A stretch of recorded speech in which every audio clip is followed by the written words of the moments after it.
കണ്ണൂർ ആറളം ഫാമിൽ അനധികൃത മരമുറി. പുനർകൃഷിക്കായി പാഴ്മരങ്ങൾ മുറിക്കാനുള്ള ഉത്തരവിൻ്റെ മറവിൽ സംരക്ഷിത മരങ്ങൾ മുറിച്ചു കടത്തിയെന്ന് ഞങ്ങളുടെ കണ്ണൂർ ബ്യൂറോ റിപ്പോർട്ട് ചെയ്യുന്നു. സംഭവം ഫാം അധികൃതർ അറിഞ്ഞില്ലെന്നാണ് അവരുടെ വാദം. 24 എക്സ്ക്ലൂസീവ് സജോ ദേവസ്യ കണ്ണൂരിൽ നിന്ന്. Sajo, good morning.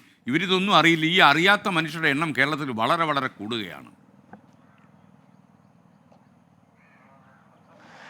എസ്കെൻ, good morning. അങ്ങനെ തന്നെ കരുതണം. ആറളം ഫാം എന്നത് സംസ്ഥാനത്തെ ഏറ്റവും വലിയ ഫാമുകളിൽ ഒന്നാണ്. അതിൻ്റെ ഒരു ഭാഗത്താണ് പുനരധിവാസ മേഖല.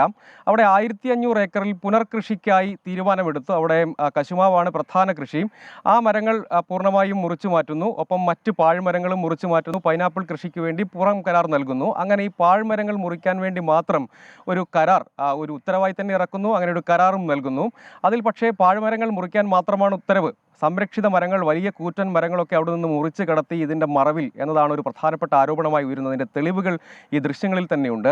ഇരുളൊക്കെ സംരക്ഷിത വിഭാഗത്തിൽപ്പെട്ട മരമാണ്. സർക്കാർ ഉടമസ്ഥതയിലുള്ള ഭൂമിയാകുമ്പോൾ വനം വകുപ്പിൻ്റെ അനുമതി ഉൾപ്പെടെ അക്കാര്യത്തിൽ വേണം. ഇരുളുണ്ട്, കൂറ്റൻ ആഞ്ഞിലിയുണ്ട്. അതിൽ ചെറുമരങ്ങളും പാഴ്മരങ്ങളും എന്നതാണ് ഉത്തരവിൻ്റെ ഭാഗമാക്കിയിരിക്കുന്നത്. ഇതിൽ ഈ കുറ്റികളടക്കം മറച്ചു വെച്ചിട്ടുണ്ട്. അതായത് ഈ മുറിച്ചതിന് ശേഷം ഈ വലിയ മരങ്ങളുടെ കുറ്റികൾ അവിടെ മറച്ചു വെച്ചിരിക്കുന്നു. ഒപ്പം ഈ വലിയ ഈ സംരക്ഷിത മരങ്ങളിൽ ഉൾപ്പെട്ട മരങ്ങൾ ഈ വാഹനത്തിൻ്റെ അടിഭാഗത്ത് കയറ്റിയതിനു ശേഷം മുകളിൽ വിറകും മറ്റും നിറച്ച് ഈ മരങ്ങൾ കൊണ്ടുപോയി എന്നതാണ് ഒരു പ്രധാനപ്പെട്ട പരാതി. അതിൽ ഫാം അഡ്മിനിസ്ട്രേറ്റീവ് ഓഫീസർ പറയുന്നൊരു കാര്യം, ഇങ്ങനെ ഇരുളടക്കമുള്ള സംരക്ഷിത വിഭാഗത്തിൽപ്പെട്ട മരങ്ങൾ അവിടെ നിന്ന് മുറിച്ചു എന്നത് തങ്ങളുടെ ശ്രദ്ധയിൽപ്പെട്ടിട്ടില്ല എന്നതാണ് ഇപ്പോഴത്തെ ഒരു വിശദീകരണമായി വരുന്നത്. പക്ഷേ ഇതിന്മേൽ വിശദമായ അന്വേഷണത്തിലേക്ക് പോകേണ്ടി വരും. 1500 ഏക്കറിൽ ഇത്രയധികം മരങ്ങൾ അവിടെ നിന്ന് മുറിക്കുന്നുണ്ട്. സാധാരണ അതൊരു കശുമാവിൻ തോട്ടമാണ്. കശുമാവിൻ തോട്ടമാകുമ്പോൾ അത് റീപ്ലാന്റേഷന് വേണ്ടി പോകുന്നതാണ്. പൈനാപ്പിൾ കൃഷിയുടെ കരാറിൻ്റെ ഭാഗമാണ്. വീണ്ടും അവിടെ കശുമാവ് തൈകൾ നട്ട് പരിപാലിക്കുക എന്നത് പൈനാപ്പിൾ കൃഷിയോടൊപ്പം ചെയ്യേണ്ടതാണ്. അങ്ങനെ വരുമ്പോൾ ഇത്രയധികം 1500 ഏക്കറിൽ നിന്ന് ഇത്രയധികം സംരക്ഷിത മരങ്ങൾ ഉൾപ്പെടെ മുറിച്ചിട്ടുണ്ട് എങ്കിൽ ആ കരാറിൻ്റെ മറവിൽ എത്രത്തോളം വലിയ ക്രമവിരുദ്ധമായ കാര്യങ്ങൾ സംഭവിച്ചിട്ടുണ്ടാകാം. അതിനൊരു കൃത്യമായ മോണിറ്ററിംഗ് ഇല്ലേ?